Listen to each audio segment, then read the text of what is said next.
Mann-Whitney U test.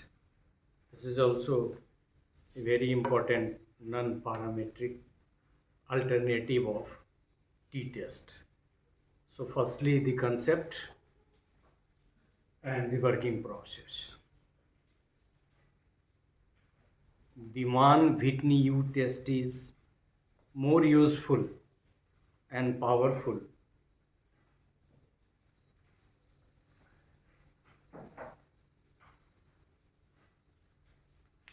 than the median test. मैंने कहा था कि मीडियन टेस्ट भी अल्टरनेटिव है टी टेस्ट का, लेकिन Mann Whitney U test is a better option, is a more powerful, more useful alternative of parametric t-test, and obviously it is more powerful than that of median test. It is being considered the most effective alternative to parametric t-test when the parametric assumptions cannot be made and when the measurements are expressed in ordinal scale values. ये तो जानते हैं ordinal मतलब ranking से, इसमें ranking का ही काम होता है, मीडियन आपने देखा ही. तो एक तो कह रहा है कि स्केल यदि ऑर्डिनल है और पैरामीट्रिक टेस्ट लगाने के जो एजम्पशंस हैं वो कंडीशन नहीं है, तो ये टी टेस्ट का सबसे better alternative. This test was independently proposed by, दोनों के द्वारा independently proposed है. कौन कौन? मान और Whitney.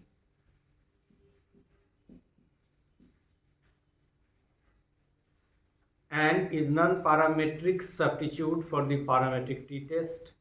Needless to say, the Mann-Whitney U test is used when the researcher is interested in testing the significance of difference between two drawn samples. तो दो के बीच में significant difference देखना चाहते हैं, दो सैंपल के बीच में या दो ग्रुप्स के बीच में. This test can be applied to groups having equal or unequal size.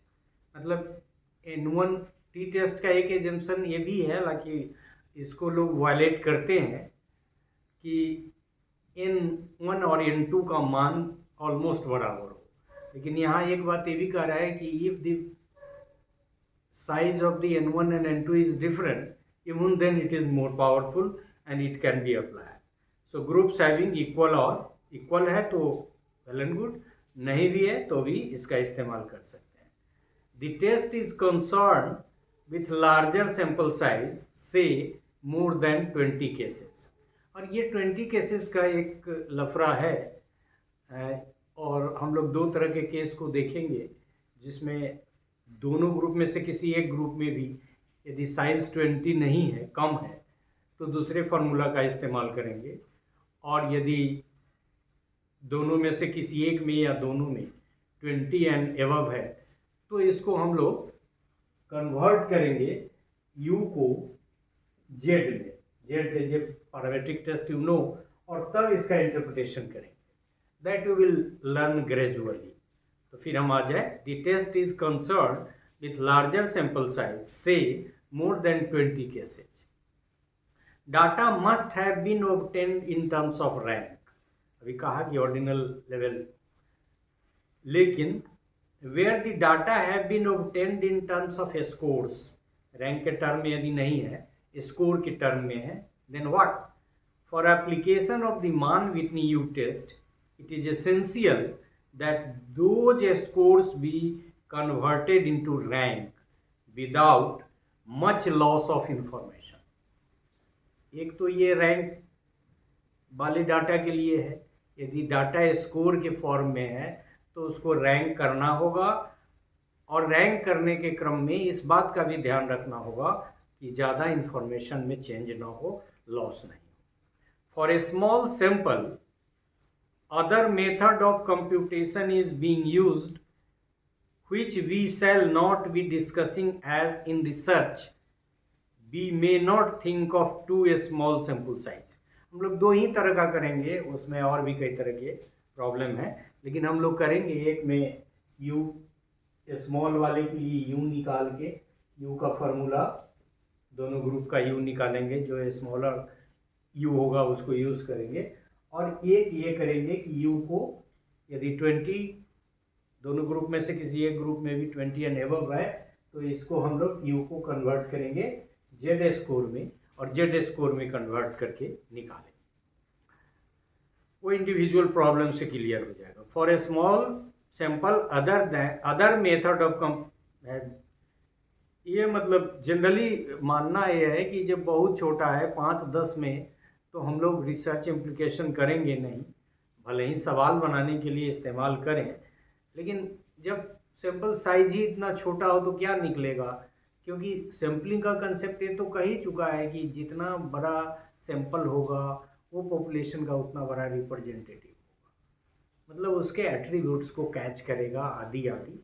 तो बहुत छोटा 20 मान लीजिए 4-5 हो तो फार्मूला है, लेकिन उस पर अब चर्चा नहीं। Instead of comparing the means the test ranks all the data points from lowest to highest, groups them and compares the sums of these ranks to determine if one population tends to have consistently higher or lower values than the other। मतलब obvious है कि दो group है, दोनों group का ranking करके, मतलब ranking joint होगा, उसके स्टेप्स पे हम आ रहे हैं, रैंकिंग ज्वाइंट्स होगा, लेकिन दोनों के रैंकिंग्स को ऐड अलग अलग करेंगे, और जिसके रैंकिंग का सम कंपैरेटिवली कम होगा उसी से हम लोग यू टेस्ट का इंटरप्रिटेशन करेंगे। How it works, working process. Firstly both the groups are combined and ranked. मान लीजिए कि ग्रुप ए है और ग्रुप बी है, तो A and be together mix कर दिया और रैंक कर दिया। ऑब्वियस है कि कुछ इसमें बड़ा स्कोर होगा, कुछ इसमें, तो सबसे छोटे स्कोर से बड़े स्कोर की तरफ हम लोग बढ़ेंगे। अब जिसमें हो उससे फर्क नहीं पड़ता है। तो पहला काम क्या, ग्रुप को कंबाइन किया और रैंक किया। If there are tied values, average of the ranks are given to both। हम लोग रैंक डिफरेंस को रिलेशन पढ़ चुके हैं। आपको याद है कि एक सेम वैल्यू चौथे और पांचवें रैंक पर है तो हम लोग एवरेज निकाल देते हैं, 4 + 5 डिवाइडेड बाई 2 और 4.5 दोनों को दे देते हैं। यहाँ भी यही कह रहा है कि if there are tied values average of the ranks are given to both. वही तरीका अपनाएंगे by using the sum of the ranks. अब रैंक कर दिए, अब दोनों को अलग अलग निकालना पड़ेगा। इसका स्कोर का क्या रैंक मिला, हो सकता है कि इसका 1 मिला, उसका 3 मिला, तो इसका 1 इस तरफ, फिर इसका यदि नेक्स्ट रैंक इस ग्रुप का है 5 तो 1 + 5, फिर उसका 2 + 3 है तो वो कर देंगे। इस तरह से स्कोरिंग दोनों का अलग अलग करेंगे। So the third step is, मतलब पहला दूसरा एक ही साथ हमने कर दिया कि ग्रुप को कंबाइन किया, रैंक किया, टाइड वैल्यूज को क्या किया, कॉमन रैंक दे दिया, और फिर मतलब वही एवरेज रैंक, और सम कर दिया दोनों ग्रुप का। फिर जब रैंकिंग हो गई तो sum of the ranks of both groups separately U is calculated. The smaller of the 2 U values is used for final test. Formula एक लगाते हैं और उसमें जो स्मॉलर है उसका इस्तेमाल करते हैं फार्मूला में। Finally calculated U value is compared with the critical value, मतलब यू का जो वैल्यू आया उसके लिए क्रिटिकल वैल्यू देखेंगे, और उसमें भी हॉरिजॉन्टल और वर्टिकल दोनों आपको देखना पड़ेगा। Finally calculated U value is compared with the critical value from a Mann Whitney statistical table. If calculated U is less than, ध्यान रखिए यहाँ उल्टा, if calculated U is less than और equal to the critical value the result is statistically significant.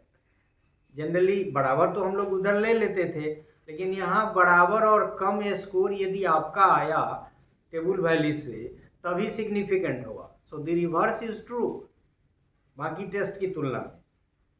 So critical value from a Mann-Whitney statistical table, if calculated u is less than or equal to the critical value, the result is statistically significant. U value is also converted in Z value to test the significance. एक formula है, उस formula की मदद से smaller, और उसमें तो जब Z निकालते हैं तो दोनों का वैल्यू बराबर ही आता है। स्मॉलर वैल्यू भी डालिएगा, हम दिखाएंगे आगे के सवाल में। और दोनों यू का एक वैल्यू स्मॉलर आया मतलब सम करने पर, और एक बिगर आया, तो दोनों वैल्यू, लेकिन हमारा जो ट्रेंड है वो ये है कि हम लोग स्मॉलर वैल्यू को कंसीडर करते हैं यू वाले फार्मूला, ये वाले। लेकिन जेड वाले में हम स्मॉलर करें या बिगर करें वैल्यू सेम ही आ जाता है। So in this way we could learn कि मान-विटनी यू टेस्ट एक बेटर ऑप्शन है, बेटर अल्टरनेटिव है। इसके प्रोसेस में दो ग्रुप है, दोनों ग्रुप को मिक्स कर दिए, मिक्स करने के बाद रैंक कर दिए, रैंक करने के बाद दोनों के रैंक को ऐड कर दिए। जो स्मॉलर रैंक है, जिसका जो रैंक्स का एडिशन जो स्मॉलर है उसके इस्तेमाल से एक फार्मूला लगा के कर देते हैं। और दूसरा तरीका यह है कि जब साइज़ ग्रुप का 20 के आसपास है, एक ग्रुप में एटलीस्ट, तो ऐसे कंडीशन में हम लोग एक फार्मूला की मदद से u को z में कन्वर्ट करते हैं और z के टेबल की मदद से इसको देखते हैं, उसका इंटरप्रिटेशन हम लोग वहाँ देखेंगे।